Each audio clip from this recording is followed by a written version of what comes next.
آلہ و اصحابہ الاخیار اما بعد فاعوذ باللہ من الشیطان الرجیم بسم اللہ الرحمن الرحیم وَإِذَا قِيلَ لَهُمْ آمِنُوا كَمَا آمَنَ النَّاسُ قَالُوا أَنُؤْمِنُ كَمَا آمَنَ السُّفَهَاءُ أَلَا إِنَّهُمْ هُمُ السُّفَهَاءُ وَلَكِنْ لَا يَعْلَمُونَ صدق اللہ مولانا العظیم وصدق رسولہ النبی الکریم الامین ونحن على ذلك لمن الشاہدین والشاکرین والحمد للہ رب العالمین ببرکتی ان اللہ وملائکتہ یصلون علی النبی یا ایہا الذین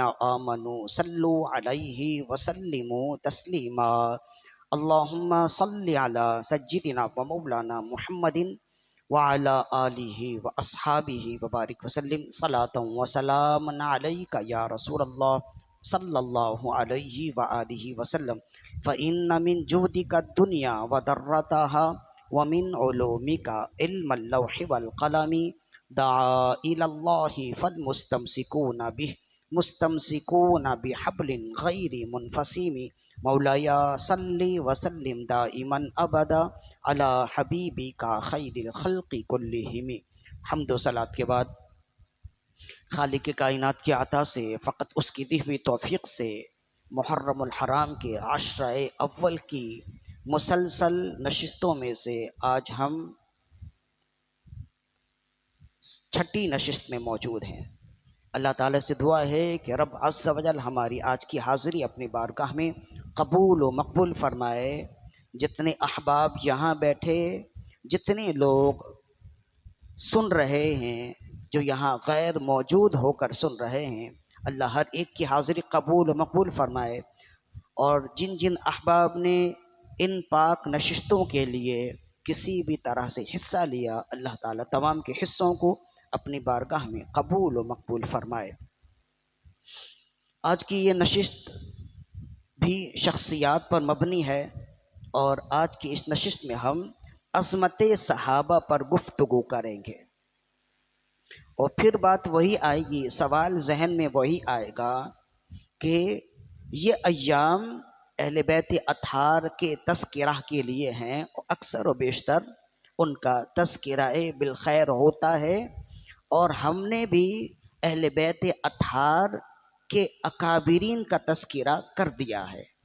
اہل بیت اطہار میں بالخصوص مولا علی رضی اللہ عنہ کی شان ہم نے بیان کی، اور انہی کے ساتھ ساتھ ان سے پہلے جناب سیدہ خدیجہ الکبریٰ، خدیجہ بنت خویلد رضی اللہ عنہا کی عظمت و شان کا تذکرہ بھی کیا، اس لیے کہ یہ عشرہ اہل بیت اطہار کے تذکرے کے لیے ہے، اور ان عشروں میں، اس عشرے میں ان پر گفتگو کی جاتی ہے۔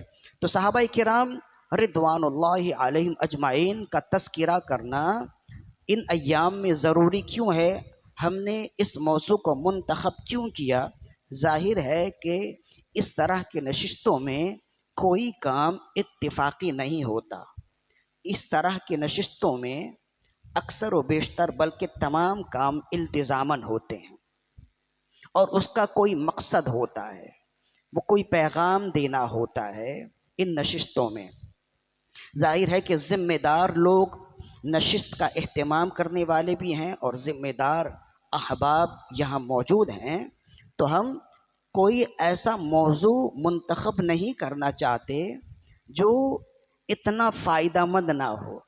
اس وجہ سے آج کا موضوع ہے عظمت صحابہ، اور اس کی وجہ وہی ہے کہ ان ایام میں اگرچہ بات اتنی تھی کہ اہل بیت اطہار کا تذکرہ بالخیر کیا جاتا تو بہت اچھا اور بہت اچھا تھا، لیکن شیطان نے بعض لوگوں کی زبانوں پر اس قدر زیادہ شہد نما زہر لگا دیے کہ جب وہ اہل بیت اطہار کا تذکرہ کرتے رہے تو کرتے کرتے ایک وقت آیا کہ وہ صحابہ کرام رضوان اللہ علیہم اجمعین کی شان میں بھی سب و شتم کرنے لگے، انہیں گالیاں دینے لگے، ان کی شان میں گستاخیاں کرنے لگے۔ تو ان ایام میں اگر اہل بیت اطہار کا تذکرہ بالخیر کیا جائے تو بہت اچھی بات ہے۔ وہ ہمارے آقا، ہمارے مقتدی، ہمارے پیشوا، ہمارے امام، ہماری زندگی، ہماری اولاد، ہمارے والدین ان کے نقش قدم پر قربان ہو جائیں۔ لیکن اتنی ہی بات تو نہیں ہے نا، بعض نشستیں ایسی ہیں جو پاکیزہ ہونے کے باوجود صحابہ کرام رضوان اللہ علیہم اجمعین پر گالیاں دینے کی وجہ سے ناپاک ہو جاتی ہیں۔ تو ضرورت اس امر کی ہوئی کہ ہم اپنی نشستوں میں صحابہ کرام کا تذکرہ کریں، تاکہ جو ماننے والے ہیں وہ مزید مان جائیں، اور تاکہ جو اس طرح کے کام کرنے والے ہیں اللہ اگر توفیق دے تو وہ اپنے اس کام سے، اپنے اس عقیدے سے باز آ جائیں۔ اس موضوع کو نبھانے کے لیے سب سے پہلے تو آج کی اس نشست کی برکتیں سمیٹتے ہوئے ایک مرتبہ اپنے آقا و مولا صلی اللہ علیہ وسلم کی بارگاہ میں درود و سلام کے نذرانے پیش کیجیے۔ اللہم صلی علی سیدنا و مولانا محمد طب القلوب و دوائها وعافیت الابدان و شفائها ونور الابصار و ضیائها وروح الارواح و غذائها وعلى آلہ و اصحابہ وبارک وسلم صلاۃ و سلاما علیک یا رسول اللہ صلی اللہ علیہ وآلہ وسلم۔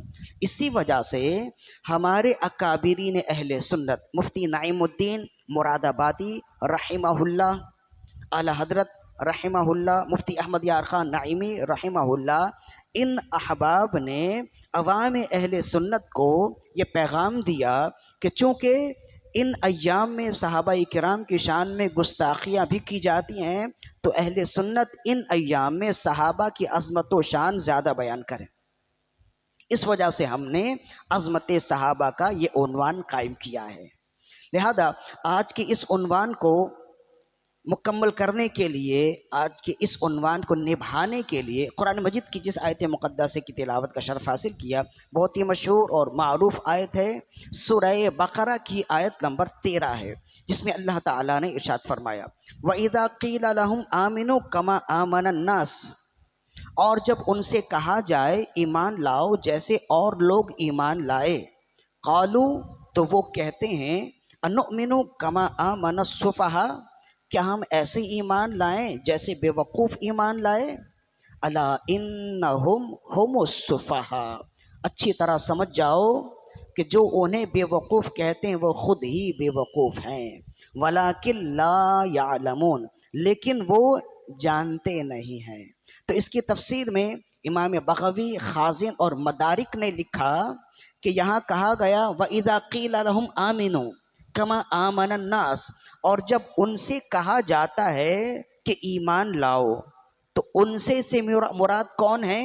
کافرین ہیں، یہود ہیں، نصارہ ہیں، جتنے غیر مسلمین ہیں وہ سب کے سب مراد ہیں۔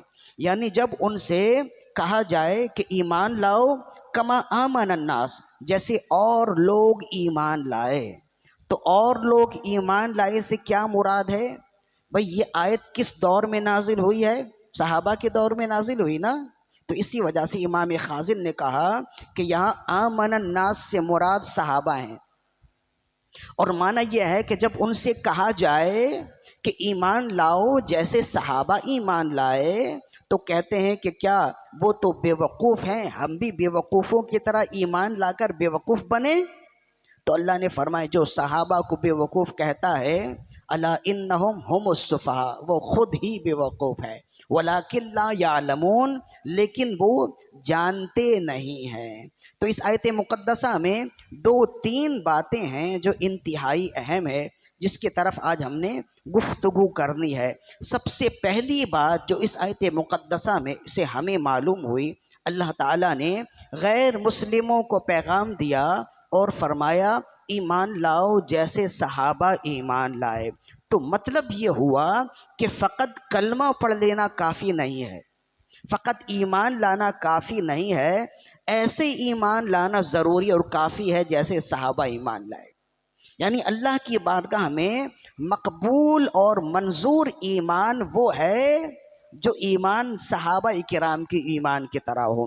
مطلب کیا ہے؟ مطلب یہ ہے کہ کلمہ پڑھ لینے کے بعد کامل صاحب ایمان وہ ہے جس کا عقیدہ صحابہ کے عقیدے کی طرح ہو اور جس کے اعمال صحابہ کے اعمال کی طرح ہوں. یعنی اللہ تعالیٰ نے ایمان کے لیے، عقیدے کے لیے اور اعمال کے لیے رول ماڈل اگر کسی کو بنایا ہے تو رسول اللہ صلی اللہ علیہ وسلم کے بعد رول ماڈل بنایا صحابہ کرام کو، کہ قیامت تک اگر کوئی چاہتا ہے کہ اللہ کا پسندیدہ بندہ ایمان والا بن جائے تو اسے چاہیے کہ وہ اپنی زندگی میں اگر عقیدہ دیکھے تو صحابہ والا اور اگر اعمال دیکھے تو صحابہ والا دیکھے. یعنی فقط ایمان لانا کافی نہیں ہے، ایسا ایمان لانا کافی ہے جو ایمان صحابہ کرام کا تھا. تو یہیں پہ اگر بات ختم ہو جائے نا تو تب بھی موضوع مکمل ہو گیا. قرآن مجید کی آیت ہی ہے نا، ہم تو ادھر ادھر کی بات کرنے والے نہیں، ہم تو الجھے ہوئے لوگ نہیں ہیں، اس وجہ سے ہماری گفتگو بھی الجھی ہوئی نہیں ہوتی ہے. ہم سلجھے ہوئے لوگ ہیں تو ہماری گفتگو بھی سلجھی ہوتی ہے اور کانوں سے ہوتے ہوئے دلوں تک اتر جاتی ہے. کہ اللہ نے فرمایا ایسے ایمان لاؤ جیسے صحابہ ایمان لائے. اسی سے معلوم ہو گیا کہ صحابہ کرام کوئی معمولی ہستیاں نہیں ہیں، کو پوری امت کے لیے یہ مقتدی ہیں، پیشوا ہیں، امام ہیں، پوری امت کے لیے.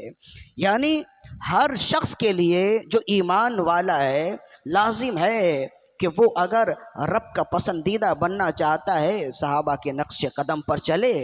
ایک آیت ہو گئی، اب اسی آیت کے تحت اب حدیث دیکھیے.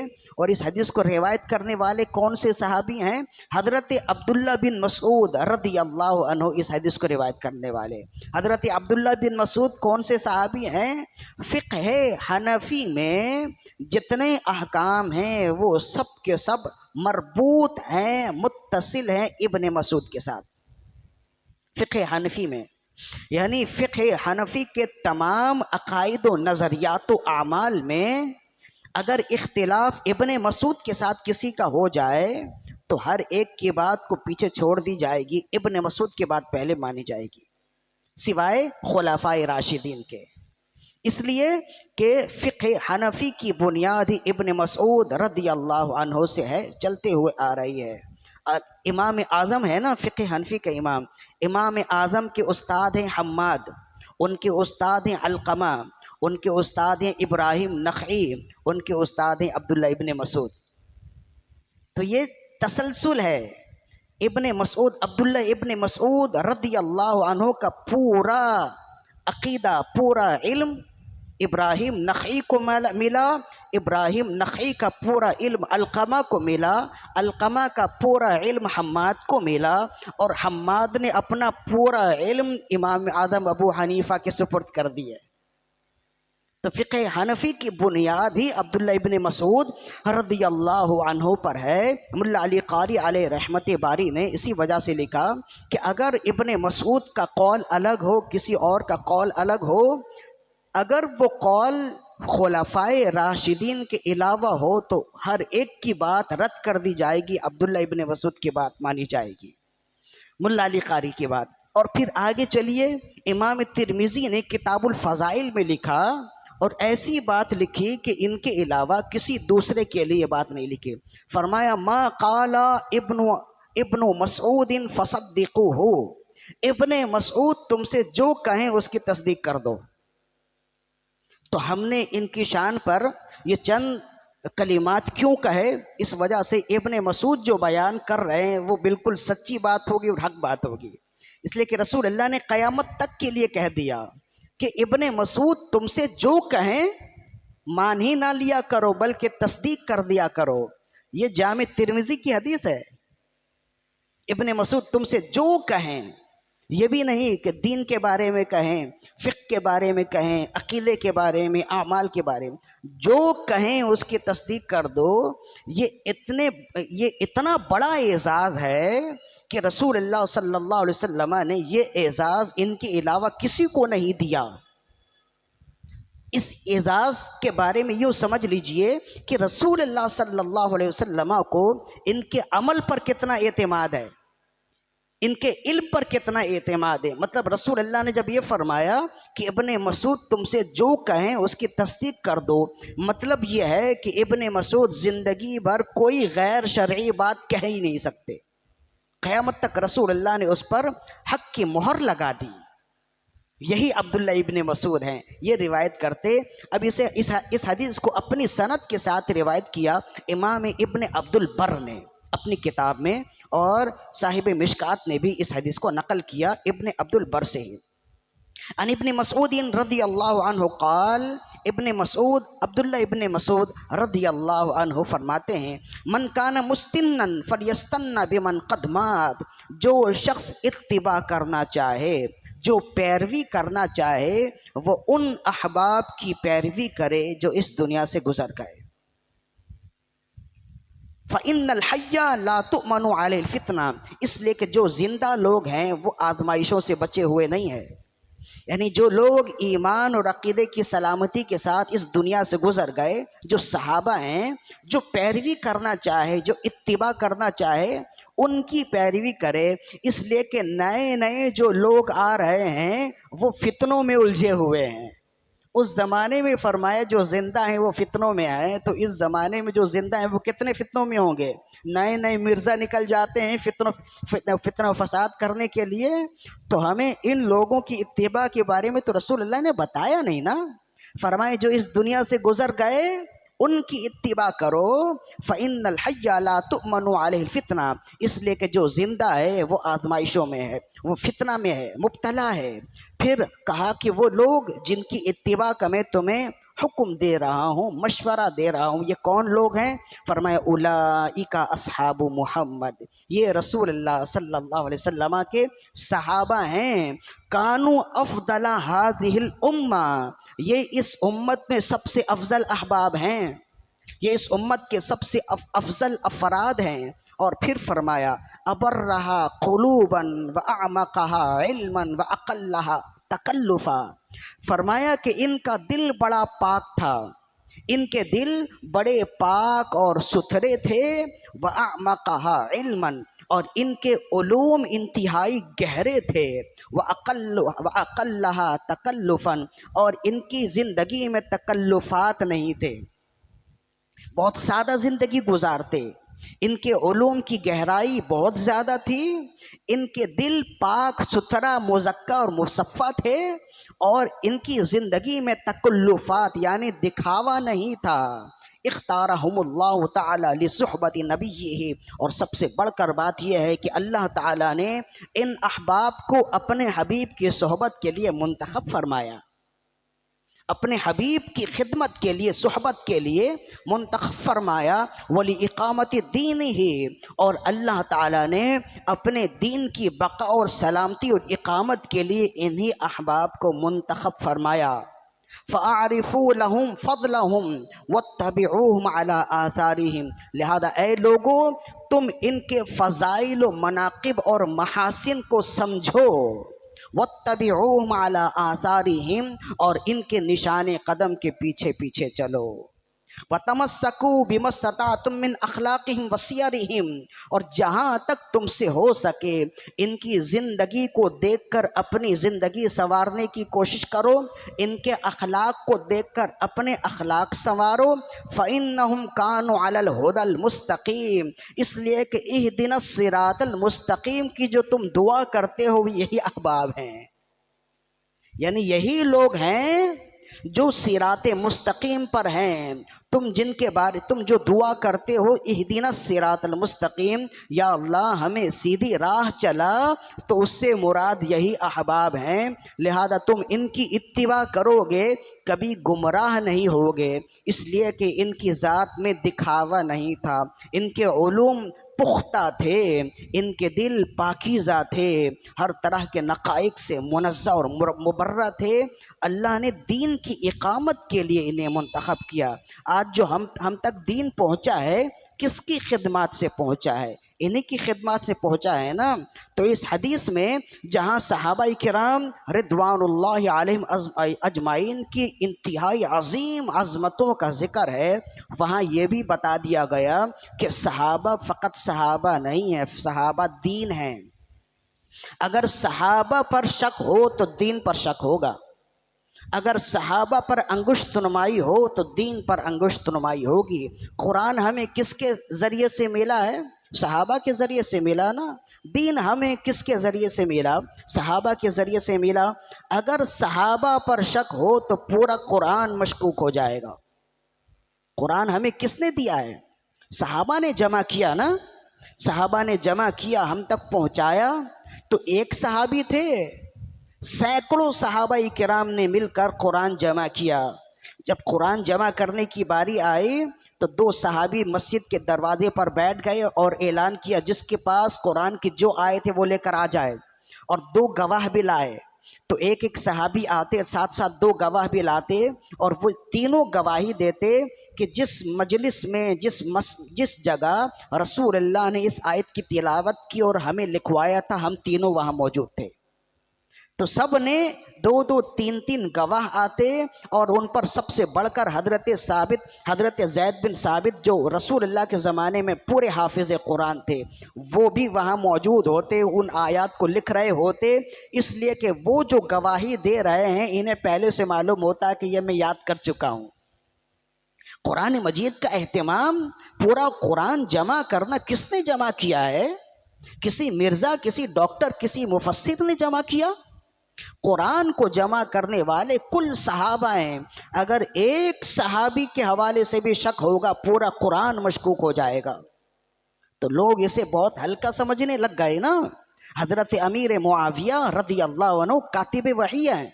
قرآن کی کئی آیات رسول اللہ نے انہیں بلایا اور قرآن کی کئی آیات لکھوائی ہیں۔ اگر امیر معاویہ کی صداقت پر شک ہوگا تو قرآن کی ایک آیت پر شک ہو جانا پوری آیت پر شک ہو جانے کے مترادف ہے۔ لہذا اسی وجہ سے کہا گیا کہ صحابہ کرام فقط صحابہ نہیں ہیں بلکہ صحابہ دین ہیں۔ صحابہ پر شک کرنا دین پر شک کرنے کے مترادف ہے۔ لہذا حضرت عبداللہ ابن مسعود رضی اللہ عنہ کی روایت ہم بیان کر چکے، جس میں ابن مسعود رضی اللہ عنہ نے کیا ہی خوبصورت انداز میں بیان کیا۔ ایک اور حدیث سنیے، یہ تو ابن مسعود کی حدیث تھی، اب رسول اللہ صلی اللہ علیہ وسلم کی حدیث، تاکہ جو یہاں سے اٹھے وہ اپنے دل میں عظمت صحابہ کو لے کر اٹھے، اور اس کا دل ہر طرح کے نقائص سے پاک مزکہ اور مصفہ ہو جائے۔ حضرت ابی نجی العرباض بن ساریہ روایت کرتے ہیں، اور اس حدیث کو روایت کرنے والے امام ابو داؤد اور ترمذی ہیں۔ امام ترمذی نے فرمایا حدیث حسن صحیح، یہ حدیث حسن صحیح ہے۔ حضرت ارباز بن ساریہ صحابی رسول ہیں، فرماتے ایک دن ہم جب رسول اللہ صلی اللہ علیہ وسلم کی بارگاہ میں بیٹھے تھے تو رسول اللہ صلی اللہ علیہ وسلم نے ہمیں بہت طویل نصیحت فرمائی۔ بالکل ایسی نصیحت فرمانے لگے جب کوئی جانے والا جاتا ہے تو بعد والوں کو وصیت کر کے جاتا ہے۔ مثال کے طور پر جیسے باپ اپنے گھر سے ہفتوں کے لیے، مہینے کے لیے کہیں جا رہا ہوتا ہے، کہیں عمرہ کے لیے، کہیں حج کے لیے جا رہا ہوتا ہے، اپنے بچوں کو بیٹھاتا ہے، بڑوں کو بیٹھاتا ہے، بولتا ہے بھائی دیکھو جیسے سسٹم چل رہا ہے ایسے ہی چلنا چاہیے، میرے بعد آپس میں لڑنا نہیں، خیال کرنا، کوئی اگر اونچ نیچ ہو تو ایک دوسرے کا ہاتھ بٹانا، ایک دوسرے کے ساتھ رہنا، اختلاف نہ کرنا، یہ ساری نصیحتیں کرتا ہے نا۔ تو یہ نصیحت کرتے ہی بچہ سمجھ جاتا ہے کہ ہم میں اور ان میں کچھ دنوں کے لیے خلا ہونے والا ہے۔ تو بلا اختلاف، بلا مثال رسول اللہ صلی اللہ علیہ وسلم ایک دن یوں ہی طویل نصیحت کرنے لگے۔ تو صحابہ کرام رضوان اللہ علیہم اجمعین ڈر گئے کہ کہیں اب رسول اللہ ہمارے درمیان سے رخصت تو نہیں ہونے والے. وعظنا رسول اللہ صلی اللہ علیہ وسلم موعظۃ وجلت منها القلوب وذرفت منها العیون. رسول اللہ صلی اللہ علیہ وسلم نے ایسی واضح و نصیحت کی کہ ہمارے دل ڈر گئے اور ہماری آنکھیں اشک بار ہو گئیں، سب رونے لگے اور ہر ایک کا دل غم زدہ ہو گیا کہ شاید رسول اللہ ہم سے رخصت ہو رہے ہیں.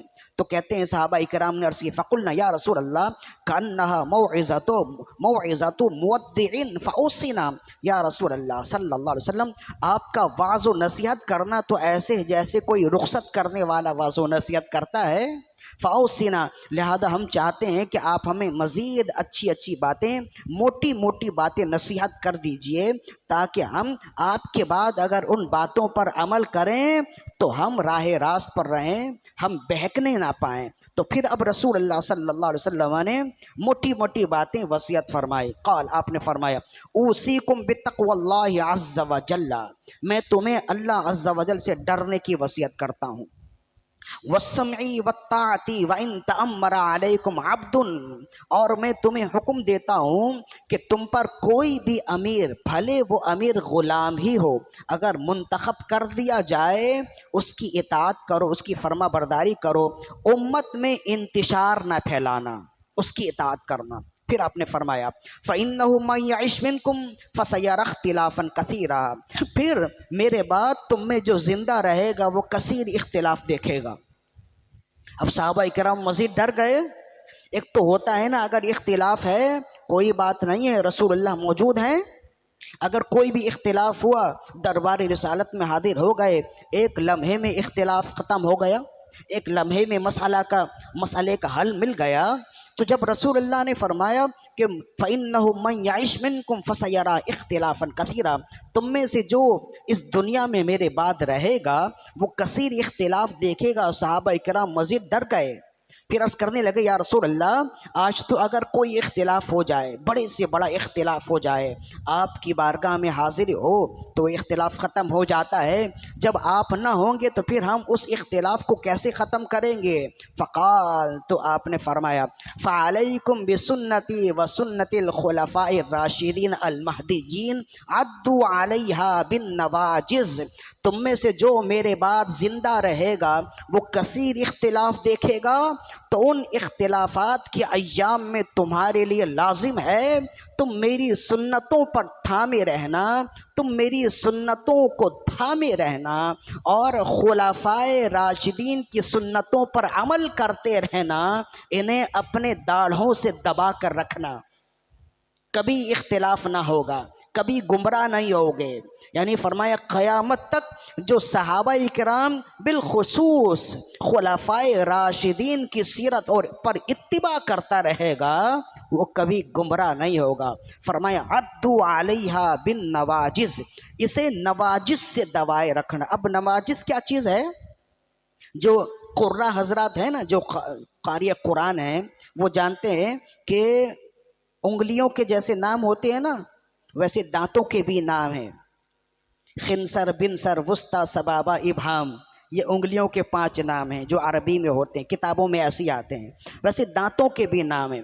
سامنے کے 2 دانت کو کہتے ہیں سنایا، اس کے بعد جو 4 دانتیں ہیں اوپر نیچے کے اسے کہتے ہیں رباعی، اس کے بعد جو دانت ہیں اسے کہتے ہیں انیاب، اس کے بعد جو 4 جاتے ہیں اسے کہتے ہیں دواحق، اس کے بعد جو آخر جو دانتیں ہیں اسے کہتے ہیں دواحق طواحن، اور اس کے بعد جو سب سے آخری والے 2 دانت ہیں نا اوپر نیچے کے اسے کہتے ہیں نواجذ. تو یہ 6 نام ہیں، سنایا، رباعی، انیاب، دواحق، طواحن، نواجذ. نواجذ سب سے پیچھے والے دانت ہیں. اگر کوئی چیز کو آپ نے پکڑنا ہو نا مضبوطی سے، سامنے والے دانت سے آپ پکڑیں گے نا تو دانت آپ کے ہاتھ میں آ جائیں گے. سامنے والے دانت کسی چیز کو پکڑنے کے لیے نہیں ہوتے، وہ کھانے کے لیے ہوتے ہیں، نرم چیز کھانے کے لیے ہوتے ہیں. سخت چیز کو اگر کھانا ہے یا کسی چیز کو سختی سے پکڑنا ہے تو آپ کے لیے لازم ہے کہ آپ نواجذ سے یعنی آخری والے دانت سے پکڑیں. وہ دانت اتنے مضبوط ہوتے ہیں کہ وہ چیز اگر آپ پکڑیں گے تو نہ وہ چیز چھوٹے گی نہ دانت ٹوٹیں گے. تو رسول اللہ نے فرمایا کہ تم پر اختلاف کے زمانے میں لازم ہے کہ صحابہ کی سیرت، بالخصوص حضرت خلفائے راشدین کی طرز زندگی کو اپنائے رکھو، اپنے نواجذ سے دبائے رکھو، یعنی مضبوطی سے پکڑے رہو، کبھی گمراہ نہیں ہوگے۔ تو قرآن مجید کی آیت دیکھیے جس میں اللہ نے فرمایا کہ جب ان سے کہا جائے ایمان لاؤ جیسے صحابہ ایمان لائے، جس سے معلوم ہوا کہ اللہ کی بارگاہ میں فقط ایمان لانا ہی کافی نہیں ہے، ایسا ایمان لانا کافی ہے جیسا ایمان صحابہ کا تھا۔ اور اسی بات کو حضرت عبداللہ ابن مسعود نے بھی واضح کر دیا، اور اسی بات کو خود رسول اللہ صلی اللہ علیہ وسلم نے بھی انتہائی وضاحت سے بتا دیا۔ لہذا اب اس میں کوئی شک نہیں ہے کہ صحابہ کرام کل کے کل ہمارے مقتدا ہیں، پیشوا ہیں، اور اس بات کو تو یہاں آ کر بالکل رسول اللہ نے ختم ہی فرما دی۔ اگرچہ یہ حدیث ضعیف ہے لیکن اس کو روایت کرنے والے اور اس کی مدد کرنے والی کئی اور احادیث بھی ہیں۔ رسول اللہ نے فرمایا اصحابی کالنجوم بأیہم اقتدیتم اہتدیتم، میرے سارے صحابہ ستاروں کی مانند ہیں، ان میں سے کسی ایک کی بھی پیروی کرو گے تم راہ راست پر آ جاؤ گے۔ ایک بات ہو گئی۔ دوسری اور آخری بات ہے، اب وقت بھی ختم ہونے والا ہے۔ دوسری اور آخری بات یہ ہے کہ صحابہ کی شان میں اگر گستاخی کی جائے تو رب ناراض ہو جاتا ہے۔ جب انہوں نے کہا نا کہ ہم ایسے ایمان لائیں جیسے بے وقوف لوگ ایمان لائیں، تو کافرین نے بے وقوف کسے کہا تھا؟ صحابہ کو کہا نا۔ تو صحابہ کرام میں سے کسی نے جواب نہیں دیا، اللہ نے انہیں جواب دیا اور کہا تم میرے حبیب کے ساتھیوں کو بے وقوف کہتے ہو، لہذا قیامت تک کے لیے میرا پیغام سن لو، جو صحابہ کو بے وقوف اور احمق کہتا ہے وہ خود ہی بے وقوف اور احمق ہے۔ ہم اگر کسی کو کہیں نا کہ صحابہ کو گالی دینے والا فلاں ہے فلاں ہے فلاں ہے، تو ہم پر الزام آ جائے کہ یہ بد تہذیب ہے، یہ امت میں انتشار کرنا چاہتا ہے، تو اب ہم کیا کریں؟ اللہ تعالیٰ نے خود ہی یہ فرما دیا اور اللہ نے خود ہی فیصلہ کر دیا کہ جو صحابہ کو بے وقوف کہے وہ خود ہی بے وقوف اور احمق ہے۔ یہ کہہ کے ایک پیغام یہ دیا اور دوسرا پیغام یہ دیا کہ میرے بندو، قیامت تک صحابہ کی شان میں جو گستاخی کرے تمہیں ایسا ہی جواب دینا ہے۔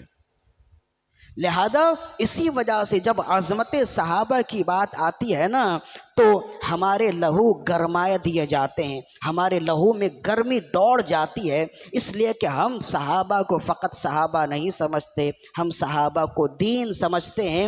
اسی وجہ سے صحابہ کی بے عزتی کرنا دین کو بے عزت کرنا ہے، صحابہ پر شک کرنا دین پر شک کرنا ہے۔ اسی وجہ سے امام نبہانی نے لکھا، دیکھیں کیسی خوبصورت گفتگو ہے، کیسی خوبصورت بات ہے۔ امام نبہانی نے لکھا، فرماتے ہیں کہ ابو عبداللہ الحنفی الحنبلی روایت کرتے ہیں، ابو عبداللہ الحنبلی روایت کرتے ہیں۔ امام نبہانی نے اس کو لکھا سعادت الدارین فی الصلاۃ علی سید القونین میں، فرماتے ہیں کہ ابو عبداللہ الحنبلی حج کے ارادے سے چلے۔ ایک قافلہ ہے، جیسے اس زمانے میں حج کے لیے یا عمرہ کے لیے قافلہ ہوتا ہے نا، تو پہلے زمانے میں بھی قافلے ہوتے تھے، وہ زمینی سفر کر کے وہ پہنچتے تھے، اس لیے کہ دو ہی راستے تھے، یا تو پانی کا راستہ تھا، سمندری راستے ہوتے، یا پھر بری راستے ہوتے۔ سمندری راستے اس زمانے میں پر امن نہیں ہوتے تھے، اس لیے کہ کچھ کشتیاں اتنی جدید نہیں تھیں، تو اکثر و بیشتر لوگ حج کے لیے عمرہ کے لیے زمینی راستے کا ہی سفر اختیار کرتے تھے۔ مہینوں لگ جاتے تھے، 6 مہینے پہلے سے چلتے اور حج کے ایام میں پہنچتے تھے۔ تو ابو عبداللہ فرماتے ہیں کہ ہم بھی چلے اور اثنائے راہ میں ایک شخص بیمار ہو گیا، ہر ایک تیمارداری کرتا رہا، لیکن چلتے چلتے ایک وقت ایسا آیا کہ وہ مر گیا۔ جب وہ مر گیا تو جس جگہ وہ مرا بالکل وہ ویران سی جگہ تھی، وہاں کوئی بھی نہیں تھا۔ تو اب ابو عبداللہ اور آپ کے احباب بھی ہیں، وہ کہنے لگے کہ ہم اسے نہلا تو دیں، پانی تو اتنا ہے، لیکن اور کفنا بھی دیں، دفنائیں کیسے؟ اب کوئی اگر سفر پہ چلتا ہے تو کوشش کرتا ہے کہ اس کا سامان ہلکا ہی ہو، تاکہ اس کے لیے اٹھانے میں، چلنے میں، چڑھنے میں، اترنے میں آسانی ہو۔ اب کوئی کدال یا گینتے یا بیلچے لے کر تو سفر نہیں کرتا نا.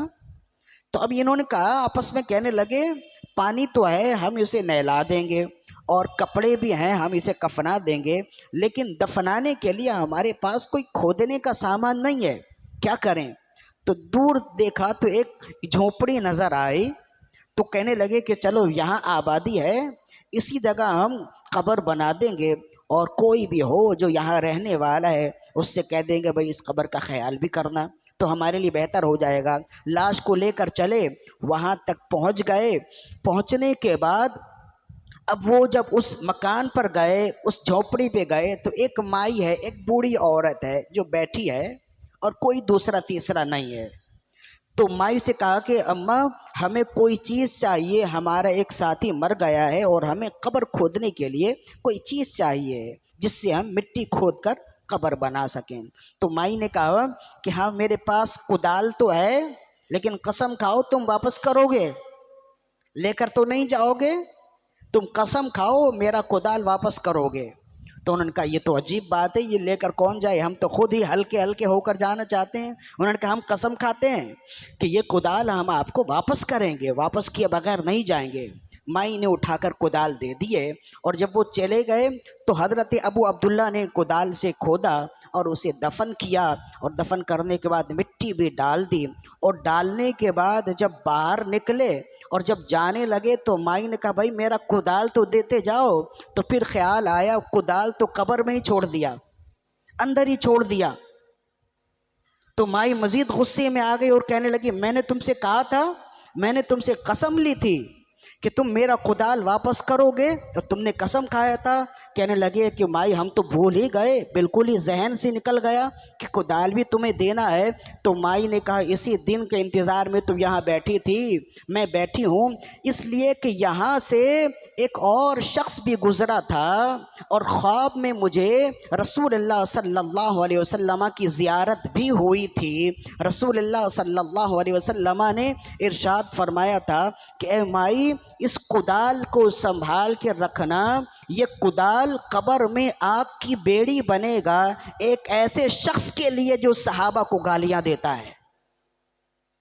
تو اسی دن کے انتظار میں بھی کہیں اور جا رہی تھی، تو میں اس کدال کو لے کر بیٹھ گئی. جو بھی آتا، یہاں مزید اور بھی قبریں ہیں نا، کوئی بھی آتا تو میں اسے کدال دیتی اور اسے قسم بھی لیتی اور وہ واپس کر دیتا تھا.